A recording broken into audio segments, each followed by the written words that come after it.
Olá! Estamos realizando as nossas reflexões durante esse mês de abril em torno do Livro dos Espíritos, segunda parte. Hoje, em especial, vamos buscar no capítulo 10 das Ocupações e Missões dos Espíritos um alento para os nossos corações aflitos.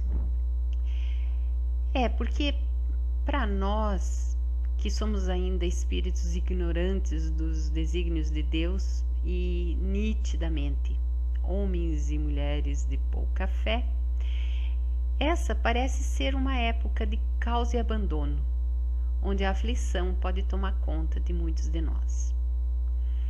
Então, o raciocínio em torno da atuação da espiritualidade na Terra faz-se bastante importante para que atentemos para o fato de que não estamos sós, não estamos abandonados. Em todas as épocas da humanidade sempre houve espíritos e missionários que vieram para nos mostrar o caminho do bem, para nos trazer consolo, para nos orientar, nos direcionar. E não devemos duvidar de que eles estão, sim, por aqui.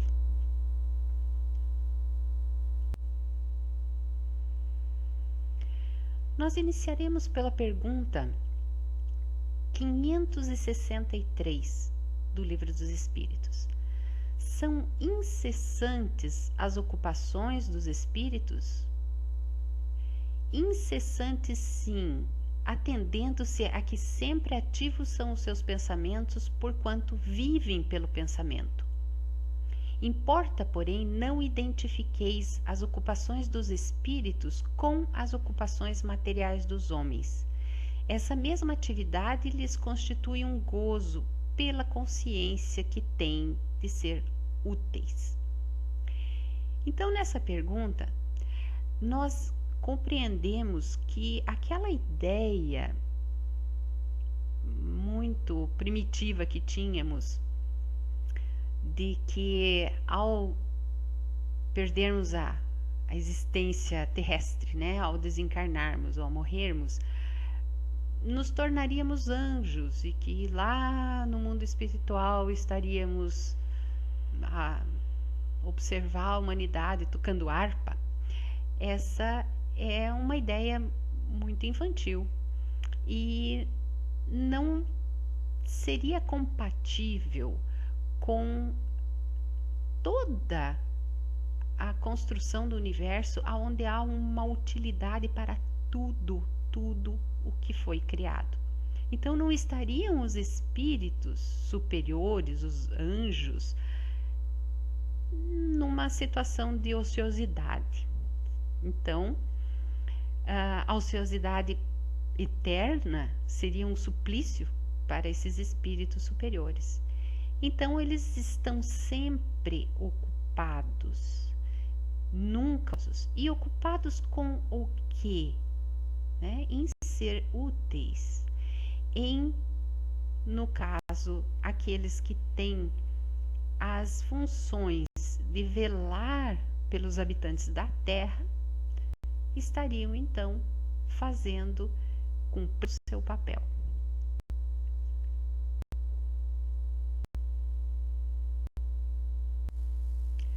Nessa pergunta, em que consistem as missões de que podem ser encarregados os espíritos errantes, ou seja, os espíritos no mundo espiritual, temos a resposta que são tão variadas essas missões que é até impossível descrevê-las. Muitas não podemos nem compreender, e os espíritos executam as vontades de Deus e não nos é dado penetrar-lhe todos os desígnios. Kardec costuma fazer alguns comentários em algumas perguntas, elucidando melhor as respostas dos espíritos, aprofundando-se um pouco mais. E nos seus comentários, ele diz que as missões dos espíritos têm sempre por objeto o bem. Quer como espíritos, quer como homens, são incumbidos de auxiliar o progresso da humanidade, dos povos ou dos indivíduos, dentro de um círculo de ideias mais ou menos amplas, mais ou menos especiais e de velar pela execução de determinadas coisas. Então é muito importante nós sabermos isso. Sempre as missões têm por objeto o bem, não poderia ser diferente. Tanto dos espíritos encarnados quanto dos desencarnados. Obviamente que os espíritos desencarnados, a eles são designadas missões conforme a sua evolução. Então, espíritos superiores vão ter missões superiores, não vão falir nas suas missões. Espíritos inferiores também recebem missões, estão possibilitados de falir, como respondem os espíritos lá na questão 578. Só que eles vão ter que retomar a tarefa. Não é diferente com o espírito encarnado. Ele também vem com a missão determinada e não vem fadado a falir. Quando encarnado, porém, os apelos da vaidade, do orgulho são muito maiores. E a nossa tendência de nos desviarmos da nossa missão é maior. Mas é importante que se entenda muito bem, ninguém veio para errar. Então, se nós olhamos as pessoas em seus cargos importantes, em suas funções aqui na Terra, elas tinham condições, sim, de seguir no caminho do bem. Acontece que os apelos da matéria muitas vezes falam mais alto e aí eles se desviam.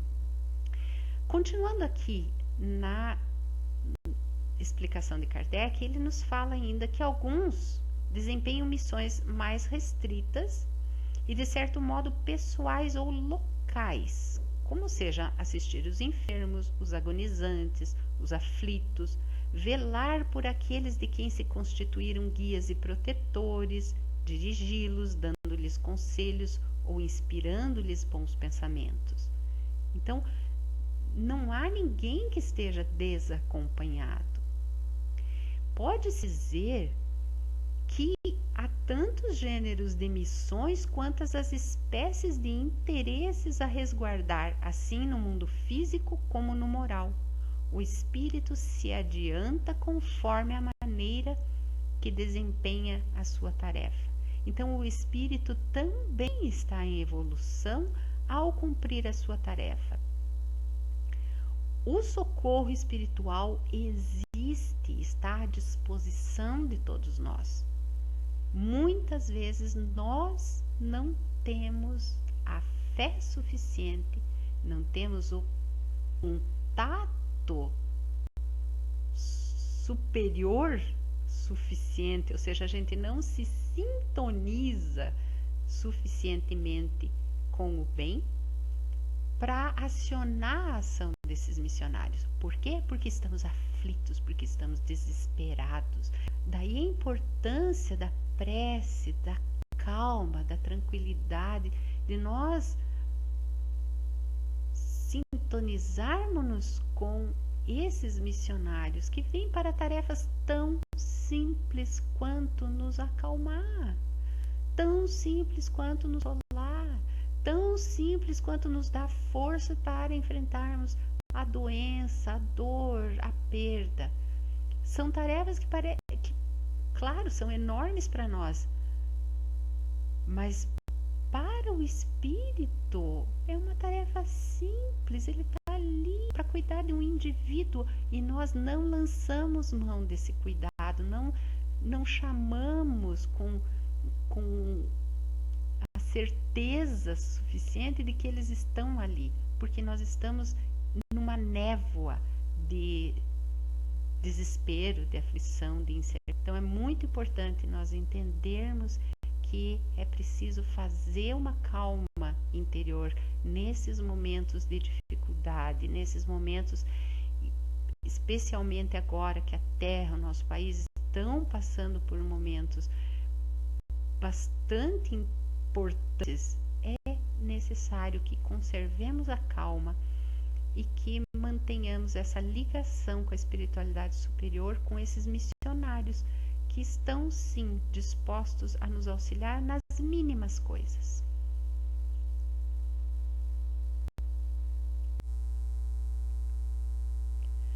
Buscando na psicografia de Francisco Cândido Xavier, nós encontramos no livro Alma e Coração de Emmanuel, no capítulo 15, uma mensagem chamada Seguirás a Luz. E ela nos conclama a seguirmos aqueles espíritos que vêm abnegados a nos mostrar o caminho, a nos dar a direção. Enfim, esses espíritos missionários que estão aqui ao nosso lado, que estão ao nosso redor já encarnados, que pedem para que nós os encontremos e os sigamos, e também que nos lembremos de todos aqueles que já vieram dar bons exemplos e que em um momento de dúvida a gente deve nos recordar deles e seguir o caminho que eles nos indicam. Então a mensagem começa assim: reconhecerás os potenciais divinos do coração humano, não só para que não faltes ao culto da gratidão, mas também para que não falhes à expectativa do Mestre Senhor que te permitiu lhe trouxesses o nome na fachada dos compromissos.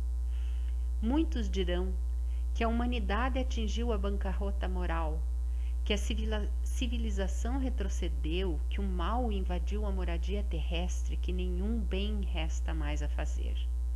Continuarás, porém, crendo no homem e na sua capacidade infinita de renovação e sublimação. Então é uma descrição muito, muito atual e foi escrita há muitos anos atrás, que a humanidade parece ter atingido o fundo do poço, que a civilização retrocedeu. Mas essa mensagem nos chama a não entrarmos nessa vibração negativa, não entrarmos nesses comentários, não. É como se eles estivessem dizendo assim: não faça mais comentários, não aumente no seu grupo de WhatsApp as mensagens negativas. É como se ele estivesse nos dizendo isso.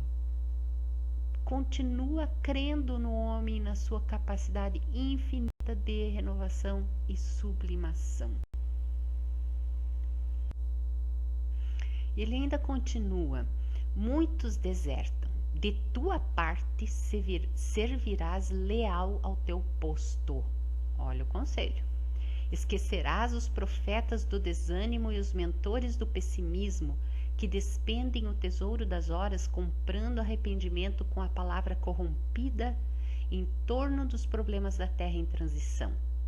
E cumprirás os deveres que assumiste, ainda que para isso te vejas sob o imperativo de jugular, ou seja, de subjugar os teus ímpetos à reação diante do mal, com o que apenas favorecerias a desordem. Então, muitas vezes a gente tem ímpetos de reagir diante do mal e fazer justiça com as próprias mãos, vamos dizer assim. Mas veja o que Emmanuel nos diz: com isso apenas favoreceríamos a desordem. Se a gente só cumprir o dever que a gente assumiu, a gente já vai estar fazendo muita coisa. O que acontece é que a gente vê uma dita aparente injustiça, a gente larga tudo que estava fazendo e vai lá combater aquela injustiça. E muitas vezes apenas favorece a desordem e deixa de cumprir a missão que a gente veio para cumprir. Olha que interessante. Armar-te-ás de entendimento e abnegação, tolerância e conformidade, a fim de que possas formar entre os lidadores que sustentam o combate multissecular e incessante da criatura humana contra a força das trevas. Então não é uma conformidade passiva, é uma conformidade para que você não desvie o teu foco e aí possa então formar o teu combate.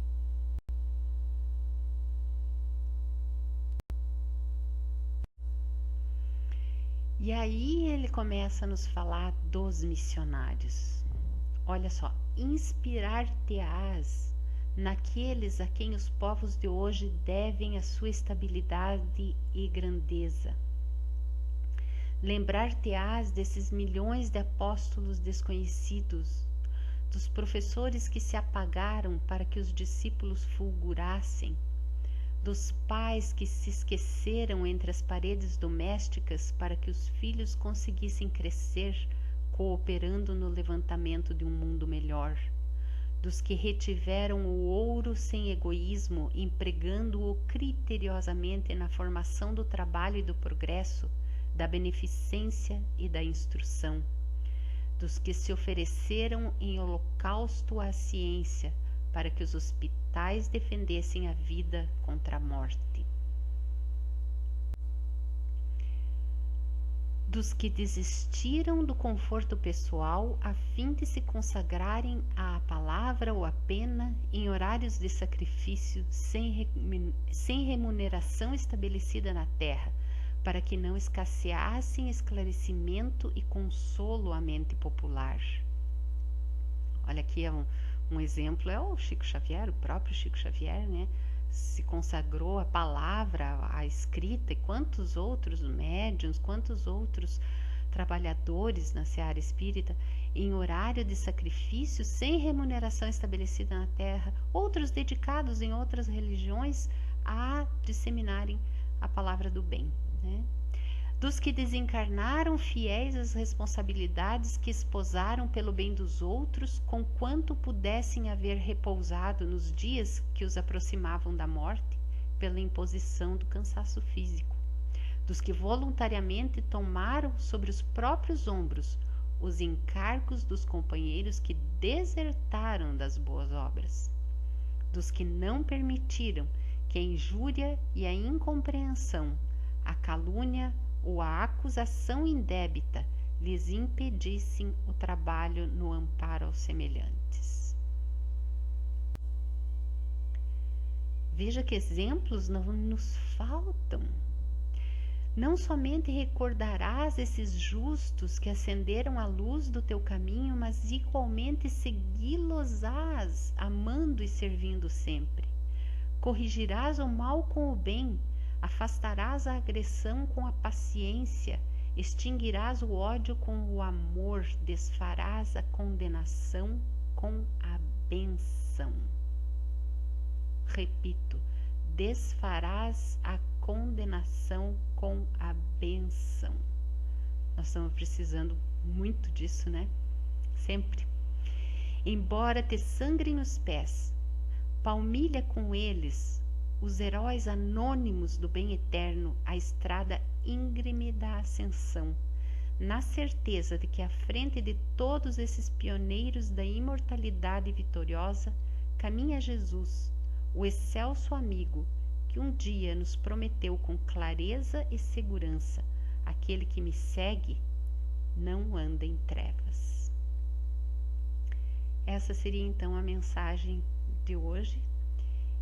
E é uma mensagem de bom ânimo e de trabalho no bem. Vamos seguir com muita força e com a certeza de que não estamos sós.